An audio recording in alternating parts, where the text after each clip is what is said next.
pouvez-vous vous présenter et nous dire un peu votre parcours depuis votre sortie d'école jusqu'à votre fonction actuelle? Oui, je m'appelle Youssouf Mamansika, je suis chef du service certification au niveau de l'Agence nationale de normalisation, métrologie, contrôle qualité ANM du Bénin. Là, c'est vrai que je suis titulaire de 2 diplômes. Le premier diplôme, c'était en 2001. Je suis ingénieur agronome à la faculté de sciences agronomie de l'université d'Abomey-Calavi au Bénin. Et depuis ce titre, je suis rentré en 2003. 2004, mes souvenirs sont bons, exactement. Et au niveau de l'agence, c'était appelé Centre béninois de normalisation et de gestion de la qualité, CBNOR. C'était en 2003. Donc c'est là où j'ai eu la première collision avec les outils de la qualité. Donc j'ai fait mon parcours de centre. Donc j'ai vécu pratiquement toutes les étapes et toutes les mutations de ce centre. Parce que c'est passé de CBNOR et à Bénor, Agence béninoise de normalisation. Les années, je ne me rappelle plus, mais c'est 2009, 2010, je crois bien, si mes souvenirs sont bons. Et après, ça a muté finalement parce que nous avons fusionné le pilier métrologie avec celui de la normalisation. Donc ça, c'est très récent. C'est passé en 2017. Si j'ai une bonne mémoire.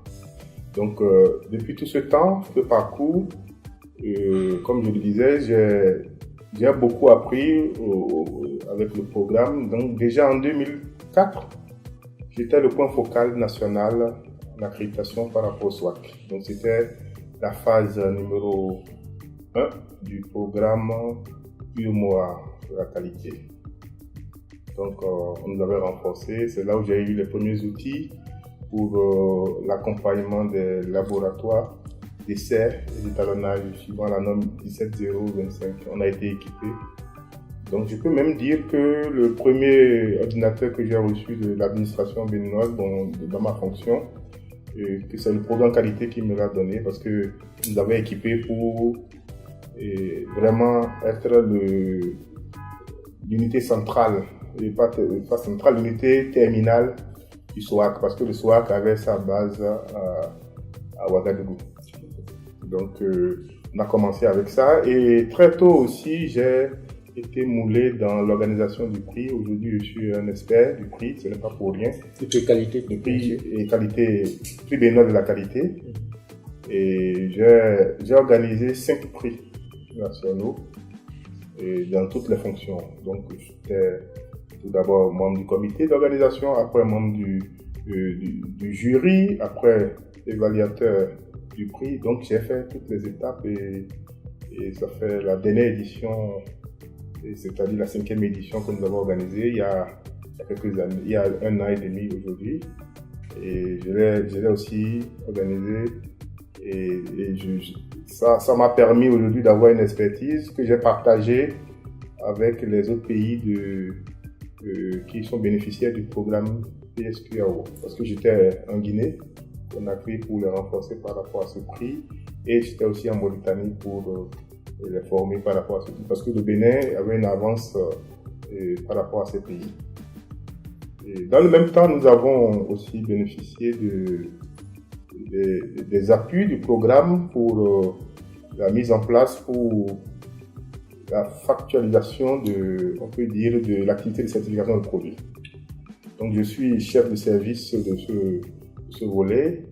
Et très tôt, nous avons été accompagnés par la Banque islamique de développement pour l'idée de ce projet. Donc, on a mis en place quelque chose, mais la matérialisation, l'opérationnalisation a été vraiment réussie par le programme, donc dans sa 3e phase. Donc, depuis 2015, effectivement, j'ai assuré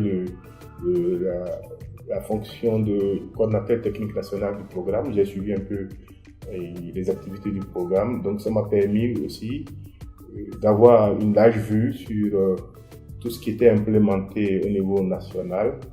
Et ça m'a beaucoup aidé. Et c'était une opportunité immense. Hein. C'est vraiment très dense pour moi.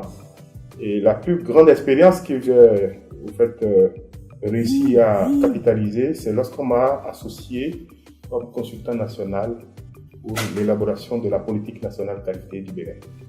Et ça m'a beaucoup ouvert. Qui vient d'être adopté. Qui vient d'être adopté il y a une semaine. Mais ça a été vraiment un combat de longue haleine, un vrai combat, parce que depuis 2015 qu'on a collecté les données, et la politique a été adoptée en 2016, mais ça a coïncidé avec le changement de régime.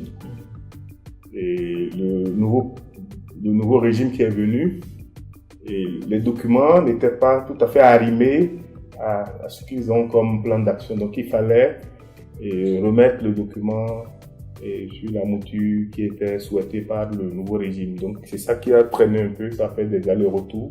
Mais fort heureusement aujourd'hui, le Bénin peut se doter on peut se dire qu'il a une politique nationale qualité qui lance un peu le chantier des autres activités à mener dans le cadre de la mise en conformité de toute l'infrastructure nationale à l'infrastructure régionale d'une part et après à l'infrastructure internationale. Je vous remercie.